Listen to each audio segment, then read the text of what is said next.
And you're gonna lay onto your back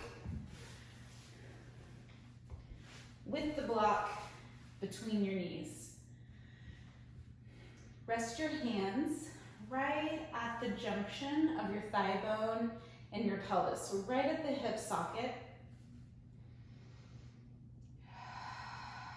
We're going to take just a few deep breaths.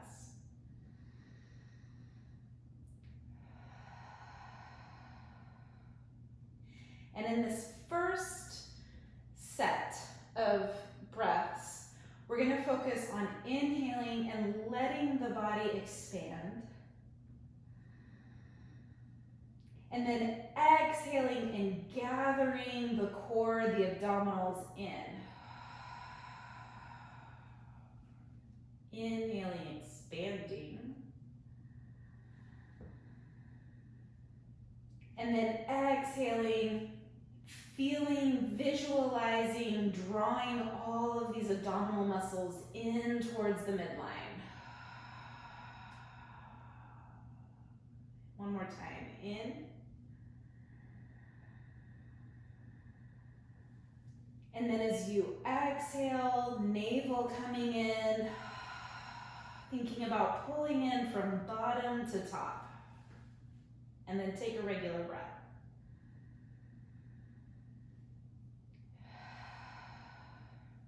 All right, the next step we're gonna add is to squeeze the block lightly.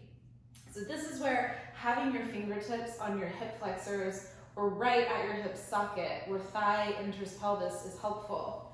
So we do the same thing. We use an inhalation and really emphasize breathing around the core. And then we exhale and we draw in, and we add this little squeeze on the block as we exhale, and then inhale, release. So as you're exhaling and you're squeezing the block, you're trying to feel for the inner thighs contracting, but no hip flexor contraction. So it stays soft and squishy here. We're gonna do 2 more. Squeezing the block, drawing the abdomen in. 1 more. Using the exhalation to squeeze, draw in, inhalation, relax. Exhale regularly. Okay, next set of 3, abdominal contraction, block squeeze, and at the very end, briefly lifting the head, and then bringing the head down, relaxing on the inhalation. Exhale, squeeze the block, draw the navel in, pause briefly, lift the head. Nothing changes, head down, inhale. Exhale, squeezing, no hip flexors. Abdominal comes in, and then lifting the head. Head down, inhale. 1 more time, exhale, squeeze, collect, lift, inhale.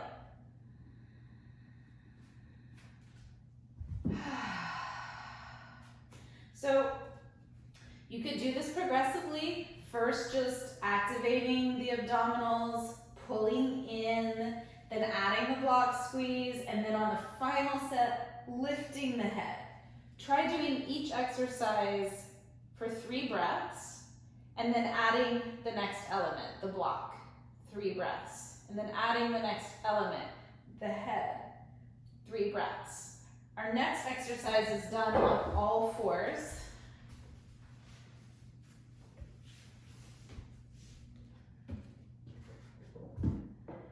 And I have this dowel rod just for demonstration. In this exercise, we're going to be hinging at the hip.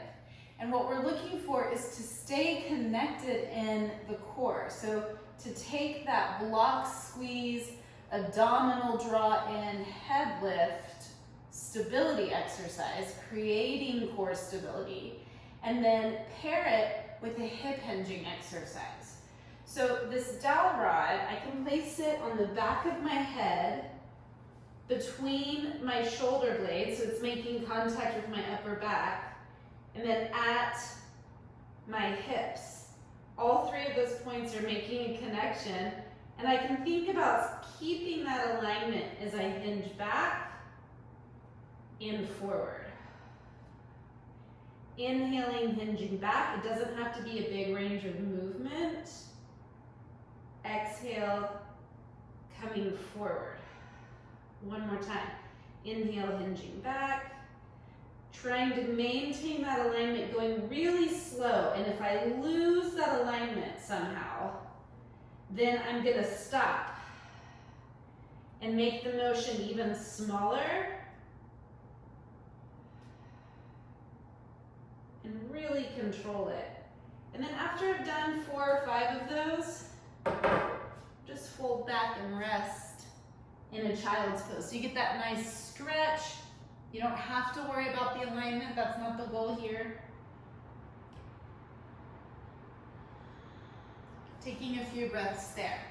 The third exercise is a standing hip hinge. In this variation of the hip hinge, we're standing, and we're going to try to keep that same alignment of head, rib basket, and pelvis. But now we're going to hinge back and try to touch the hips to the wall. So I could use my dowel rod still. And you may not have a dowel rod. This is really just for demonstration purposes, to give you a straight line visual. So now in my hip hinge, I want to keep this connection, hinging only from the hips until the hips touch the wall, and then coming upright. And again, maybe you could really experiment with the breath. Inhaling to reach back is what I like. Exhaling to stand upright. And you could do 3 to 5 repetitions of that. And then that would be a really great practice. And you can pair this with your stretching.